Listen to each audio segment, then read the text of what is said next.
The text came through while I was in a board meeting reviewing Q3 acquisitions. Hey Kyle. About Dad's 65th next month. The party's at Harbor Yacht Club. Tiffany invited her CEO and some of her work friends. Given your situation, maybe it's better if you sit this one out? Your job title would be awkward in the photos. You understand. I stared at the message from my older brother Derek for a long moment. Around the conference table, my executive team was waiting for my response to the CFO's presentation, but I'd gone silent. Kyle. Sarah Chin, our chief strategy officer, looked concerned. Everything okay? Fine, I said, setting my phone face down. Sorry. Continue. But I wasn't fine. I was thinking about my job title and how it would supposedly embarrass my family at my own father's birthday party. After the meeting, I sat alone in my corner office. 32nd floor, panoramic water views, custom Italian furniture, and reread Derek's message. My situation. My job title. I was a janitor. That's what my family thought anyway. Specifically, I was part of a commercial cleaning crew that worked nights at office buildings. It was honest work and I'd never been ashamed of it, but my family had been mortified for the past 7 years. What they didn't know was that I owned the cleaning company. All 17 branches across 3 states. And the property management firm that operated 42 commercial buildings. And the real estate investment portfolio worth $340 million. But sure, my job title would be embarrassing. I typed back, okay. That was it. Just okay. Let Derek think he'd solved his problem. My phone buzzed immediately. Thanks for understanding. We'll celebrate with you some other time. Right. Some other time. Like the last 3 other times they'd scheduled then canceled. I pulled up my calendar. Dad's birthday was May 18th, 3 weeks away. That same morning I had a meeting I'd scheduled months ago. A casual brunch at my waterfront estate with Rebecca Martinez, the CEO of Martinez Digital Solutions, one of the fastest growing tech firms in the region. Rebecca and I had met at a charity auction 2 years ago.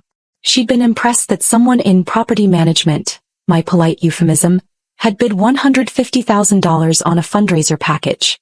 We'd stayed in touch, became friends, and now I was considering investing $25 million in her company's Series C round.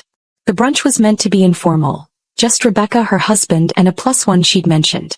She wanted to show her team that investors were real people, not just names on term sheets. I looked at Derek's text again, then at my calendar. Then I smiled. My family's misunderstanding had started 7 years ago when I was 25. I'd been working for a commercial cleaning company called Spark Clean, doing exactly what my family thought. Mopping floors, emptying trash, cleaning offices after hours. The pay was terrible, the hours were brutal, but I'd needed a job and they'd hired me immediately. What I'd noticed, though, was how badly the company was run. Inefficient routes, outdated equipment, high employee turnover, and customers who were routinely overcharged for substandard service. The owner, a guy named Frank, was coasting on contracts he'd signed a decade ago and didn't care that he was losing clients left and right. I'd started making suggestions.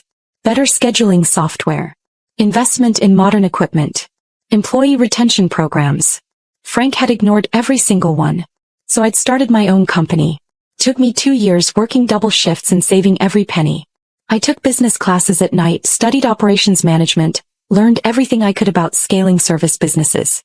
When I finally had enough capital, I bought 3 industrial-grade cleaning machines, hired 2 employees, and started bidding on small contracts. My family's reaction had been, not supportive. You're still cleaning toilets, Derek had said. Just now you're responsible when something goes wrong. It's honest work, I'd replied. It's embarrassing, my mother had corrected. Derek has his MBA. He's in finance. What do we tell people you do? Tell them I own a business. A cleaning business, she'd said like the words tasted bad. But I kept going. Within a year I had 12 employees and contracts with 8 office buildings. Within 2 years I'd bought out Frank's company when he finally retired.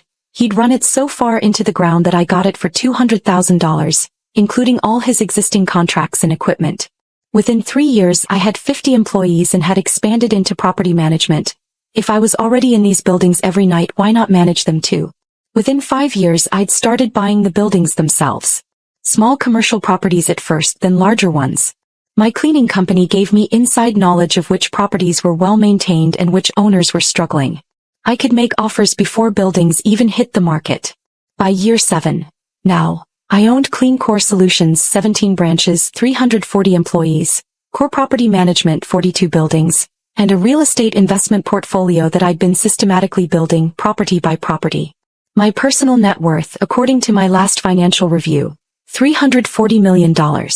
My family's understanding of my career. He cleans offices. I tried to explain, especially in the early years. But every conversation went the same way. It's still just cleaning, my mother would say. He's not a doctor or a lawyer, my father would add, disappointment thick in his voice. Derek, with his finance MBA and his job as a mid-level investment analyst at a regional firm, was the golden child. Never mind that his salary was $120,000 a year and he'd complained about money constantly. He had the right kind of job. So I'd stopped trying to explain. I let them think what they wanted. It was easier than fighting for respect I shouldn't have had to earn. But apparently 7 years later I was still too embarrassing for family photos. The morning of May 18th was perfect. Clear skies, light breeze, temperature in the low 70s. My estate sat on 3 acres of waterfront property, with a main house, guest house, and a boat dock where my 40-foot yacht was moored. I'd bought the property 2 years ago for $8.5 million. The house had been a wreck. The previous owner had let it deteriorate badly, but I'd renovated it myself, or rather, overseen every detail of the renovation. When you owned property management companies, you learned which contractors were actually worth their rates. Now it was stunning. Modern but warm floor-to-ceiling windows overlooking the water, chef's kitchen, infinity pool, landscaped gardens. I'd hosted exactly 3 events here. I wasn't much for entertaining, but today felt right. Rebecca was due at 11. I'd arranged for catering. Nothing ostentatious, just excellent food, and had the terrace set up for dining with a view of the water. At 10:47 my phone buzzed. Rebecca, running 3 minutes late. Traffic at the bridge. My +1 is very excited to meet you. I smiled and replied, no problem. See you soon. At 10:53 I heard cars in the driveway. I walked to the front entrance and opened the door. Rebecca was getting out of a Tesla, looking professional casual in slacks and a blazer. Her husband, Michael, emerged from the passenger side. And from the back seat came a woman I recognized immediately.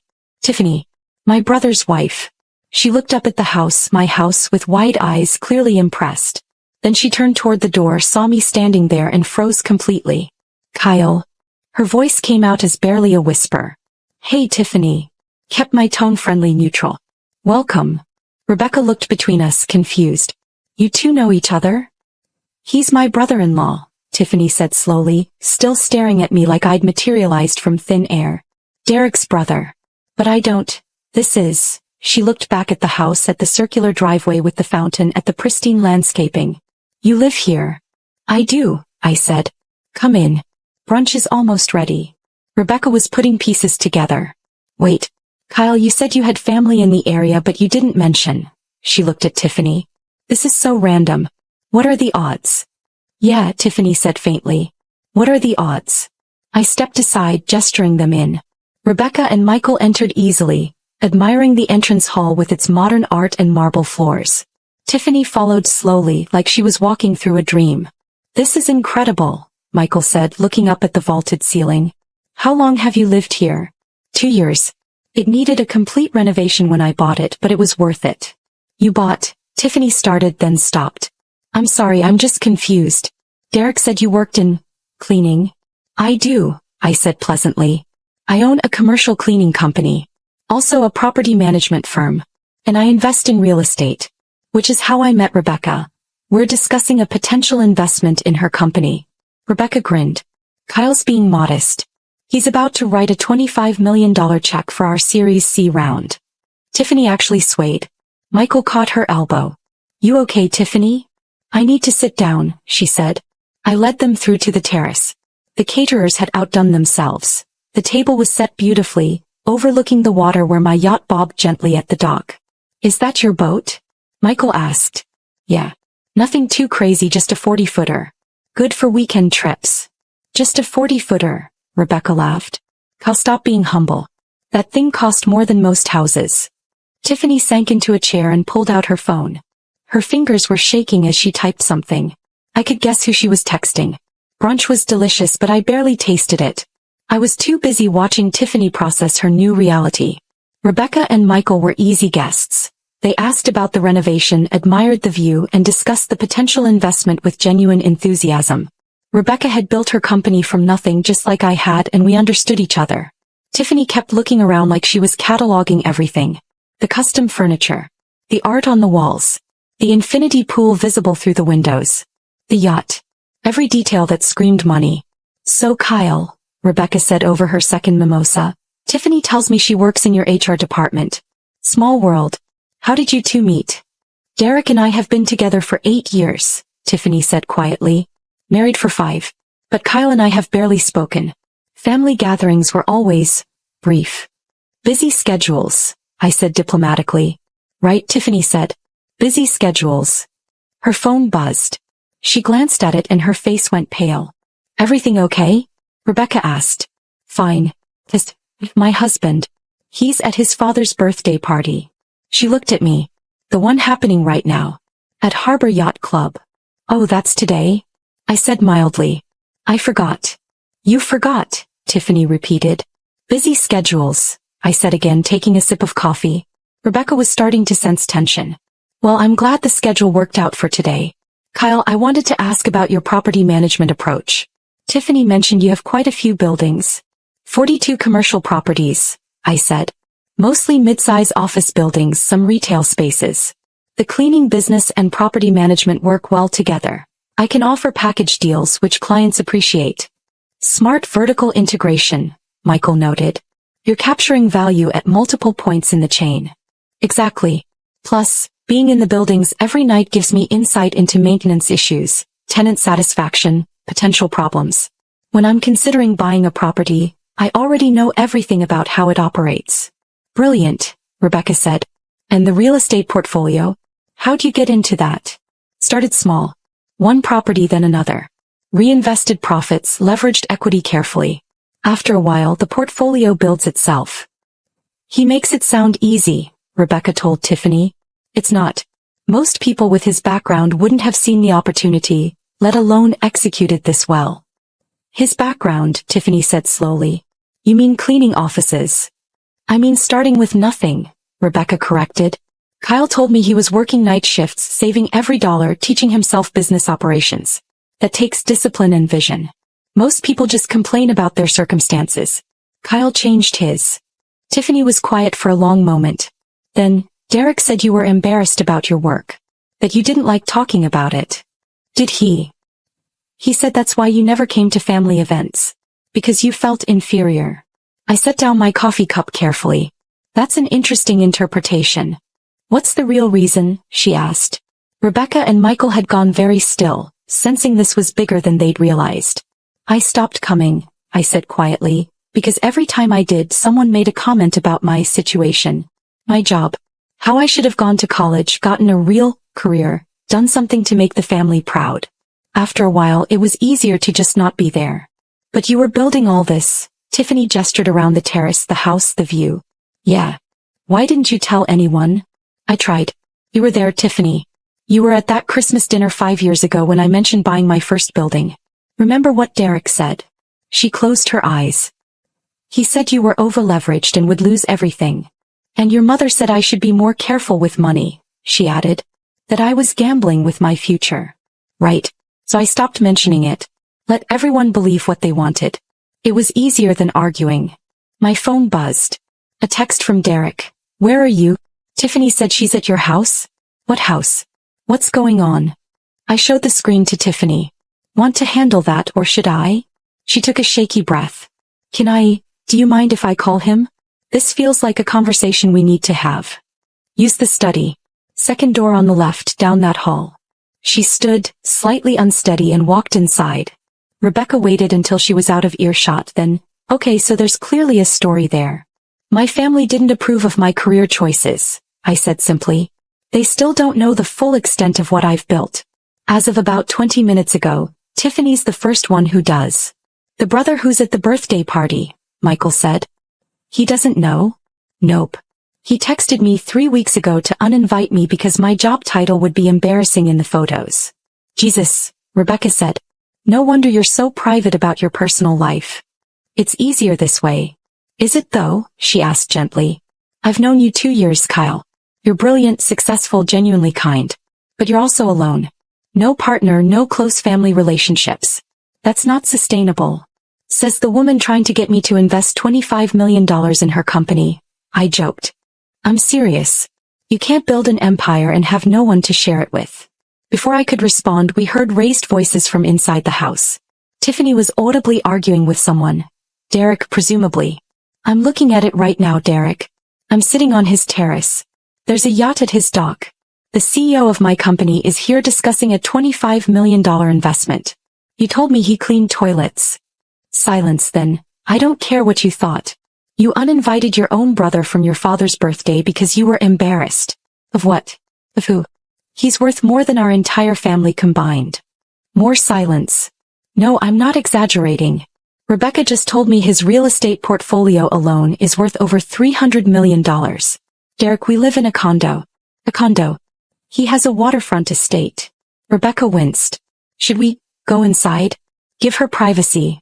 Probably too late for that, Michael said. Tiffany appeared in the doorway, her face flushed. I'm so sorry. That was incredibly rude of me. Family's complicated, I said. No judgment here. She sat down heavily. Derek's on his way over. He left the party. Your dad's party. He's freaking out. I imagine he is. Kyle, I need to ask you something and I need you to be honest. Okay. Did you invite me here on purpose? Did you know I'd be Rebecca's +1? No, I said truthfully. Rebecca told me she was bringing someone from her team, but she didn't say who. This was coincidence. Bad timing, Rebecca offered. Or good timing depending on how you look at it. Derek's going to lose his mind when he gets here, Tiffany said. He built his whole identity around being the successful brother. The one with the MBA and the finance job. And now he knows that's not true, I finished. It's not about the money, she said quickly. It's about, you've been letting us treat you like you were less than. Like you hadn't accomplished anything. Why? Because what I'd accomplished didn't matter to you all anyway, I said. The respect I wanted, it wasn't about the money. It was about accepting that my path was different but still valuable. When I was starting out, when I really did clean toilets at night and go to business classes during the day, I needed someone to believe in me. You all made it clear that wouldn't happen unless I conformed to your definition of success. So I stopped trying. But you succeeded anyway. Yeah. I did. Tiffany looked out at the water, at the yacht, at the infinity pool. I feel sick. All those things Derek said about you. All the times we excluded you. That Christmas when you tried to tell us about buying the building. Derek laughed. He actually laughed and said you were delusional. I remember.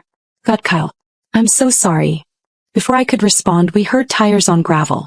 A car door slammed. Footsteps running. Derek burst onto the terrace. He looked exactly like he had when I'd last seen him 6 months ago. Designer suit, probably Brooks Brothers. Expensive watch, definitely not Rolex level but trying. Carefully styled hair. He looked successful. He looked like someone who belonged at Harbor Yacht Club. He did not look like someone who belonged on this terrace. What the hell is going on? He demanded. Then he saw Rebecca. And Michael. And the full spread of brunch, the catered setup, the professional service. His eyes went to the yacht, then to the house behind us, then back to me. Derek, I said calmly. You're missing Dad's party. Tiffany called me, she said. He seemed to lose his train of thought. What is all this? Brunch meeting, I said. Business. Business. He looked at Rebecca. Who are you? Rebecca Martinez, CEO of Martinez Digital Solutions. She extended her hand. Derek shook it automatically. I'm here discussing an investment opportunity with Kyle. Investment. Derek's face was doing something complicated. Kyle doesn't have investment capital. He works for a cleaning company. I own a cleaning company, I corrected. Also a property management firm. And a real estate portfolio. Rebecca and I are discussing my potential $25 million investment in her Series C funding round. Derek actually laughed. 25 million. Right. Tiffany said something crazy on the phone, but I thought she was confused. You're joking. I'm not joking. Kyle cleans offices. I employ 340 people who clean offices, I said. I manage 42 commercial properties. I own 17 of them outright and have equity positions in the rest. My company revenue last year was $47 million. My personal net worth is approximately $340 million. Any other questions? The silence was profound. Derek looked at Tiffany. Is this real? Very real, she said quietly. I've been here for 2 hours, Derek. It's all real. But you always said, he turned to me. You told me you worked in cleaning. I do work in cleaning. I built a business in cleaning. You assumed that meant I was poor. I never said that. You never said you were rich. Would you have believed me? I asked. 5 years ago when I mentioned buying that first building, you laughed and said I was delusional. What was I supposed to say? Actually, I'm on my way to being worth 9 figures. Please take me seriously now. Derek's face went through several colors. Red to white to red again. Oh my God, do you know how many times I've offered to help you? To set up job interviews? I got you an application for our mailroom. Your mailroom, I repeated. At a firm where you make $120,000 a year. Yeah, I remember. How do you know my salary? Derek, I'm an investor. I research companies. Yours isn't hard to find salary information for. He looked around wildly, like the terrace might offer some explanation for how his reality had inverted. The yacht. That's yours. Yes. And this house. Bought it for $8.5 million 2 years ago. The renovation alone probably cost $2 million, Michael offered helpfully. Properties like this don't come cheap. Derek sat down abruptly in an empty chair. I don't understand. It's pretty straightforward, Rebecca said. Her tone was kind but firm. Your brother built a successful business while you were busy being embarrassed by him. Now he's worth significantly more than you'll probably ever make, and you're having trouble processing that. I wasn't embarrassed. You uninvited him from your father's birthday, Tiffany said. You specifically said his job title would ruin the photos. I just thought, Derek looked at me helplessly. Everyone always made fun of it. Mom and Dad were always disappointed. I was trying to protect you from that. By excluding me? By not making it worse. Derek, I said quietly, you made it worse every time you treated my work like it was something to be ashamed of. Every joke about cleaning toilets. Every time you offered to help me find a real job. Every time you acted like I was the family failure. But I didn't know. You didn't know because you never asked. You assumed. You all assumed. Rebecca stood. Michael and I should go. Give you two some privacy. You don't have to, I started. We do, she said firmly. She squeezed my shoulder. I'll email you the updated investment terms tomorrow. Today was enlightening. She looked at Derek. Nice to meet you. I hope you work this out with your brother. He deserves better than how he's been treated. Rebecca and Michael left. I heard their car start, gravel crunching as they drove away. Then it was just me, Derek, and Tiffany on the terrace. I need to tell Dad, Derek said finally. And Mom. They're still at the party. Everyone's asking where I went. I said there was an emergency. There isn't, I said. Go back. Finish the party. How can I after this? Derek, it's Dad's 65th birthday. Don't ruin it because you're having a crisis about my net worth. I uninvited you, he said. From our father's birthday. Because I thought you were an embarrassment. Oh my God. He put his head in his hands. Tiffany touched his shoulder gently. We both did. I agreed with you. I thought, she looked at me. We thought we were protecting the family image. We were just being snobs. Yeah, I said. You were. I'm sorry, Derek said. Kyle, I'm so sorry. I know you are. Can we fix this? I looked at my brother, genuinely distressed, sitting on my terrace realizing that every assumption he'd built his identity around was wrong. I don't know, I said honestly. You spent 7 years treating me like a disappointment. That's a lot of damage. I want to try. Please, let me try. You should go back to Dad's party, I said. Tell him I'm sorry I missed it. Business came up.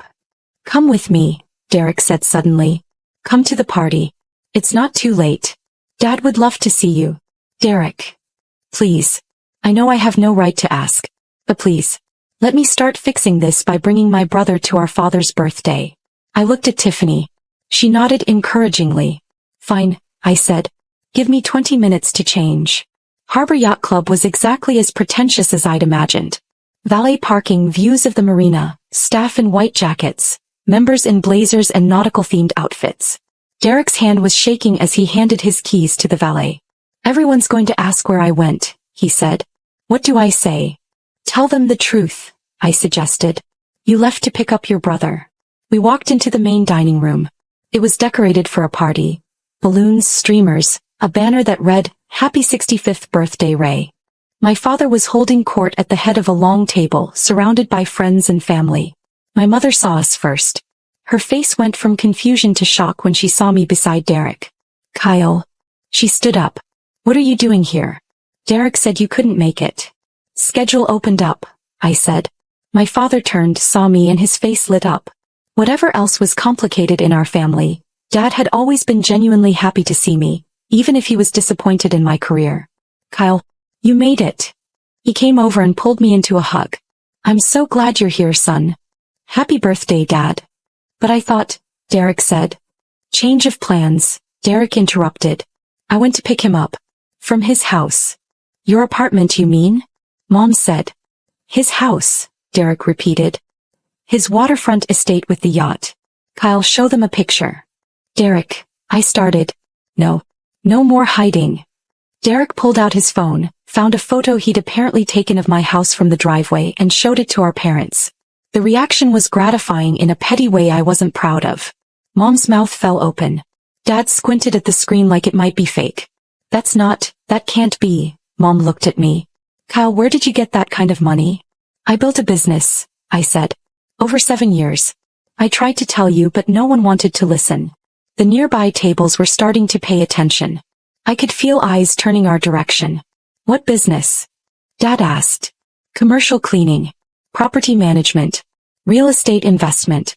My company did $47 million in revenue last year. Someone at the next table gasped. Word was spreading. 47 million, my mother repeated faintly. And his personal net worth is about $340 million, Derek added. The house alone cost $8.5 million. Plus renovations. Derek, you don't need to, I said. Yes, I do. Because I'm the one who told you not to come today. I said your job title would be embarrassing. I was wrong. I was incredibly, stupidly wrong. The entire dining room had gone quiet now. Everyone was watching our family drama unfold. Dad was still staring at the photo. You own this. I do. And the business, you started it yourself? 7 years ago.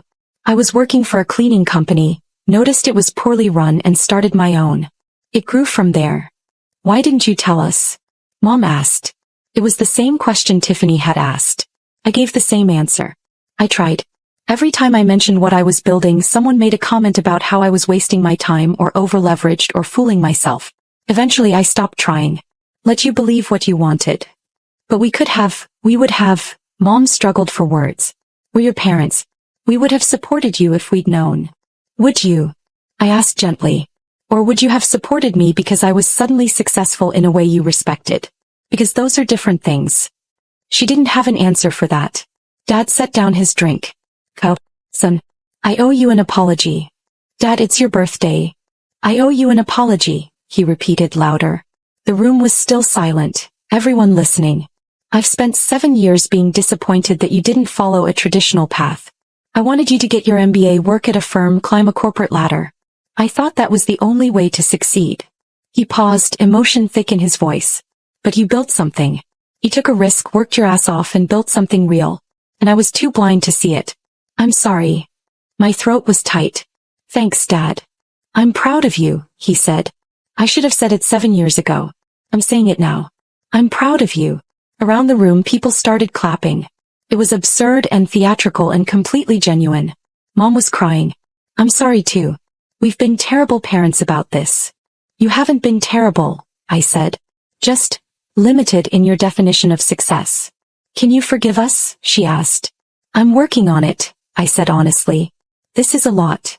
Derek put a hand on my shoulder. For what it's worth, I'm proud of you too. And I'm sorry. For all of it. I looked at my brother, the golden child who'd just had his worldview shattered, and saw genuine remorse. I know, I said. Dad gestured to the table. Well, you're here now. Tell me about this business of yours.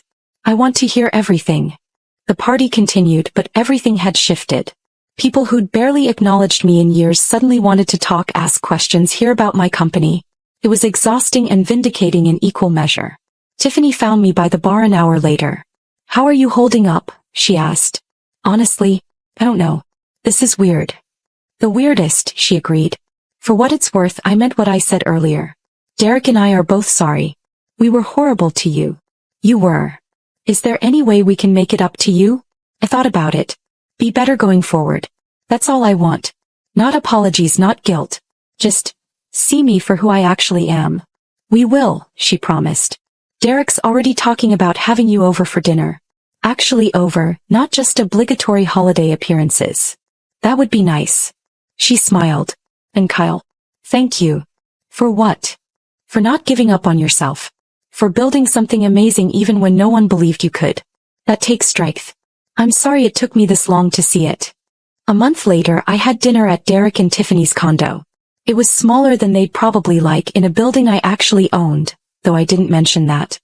Derek made pasta, Tiffany opened wine, and we talked like actual family for the first time in years. How's the investment going? Derek asked. With Rebecca's company?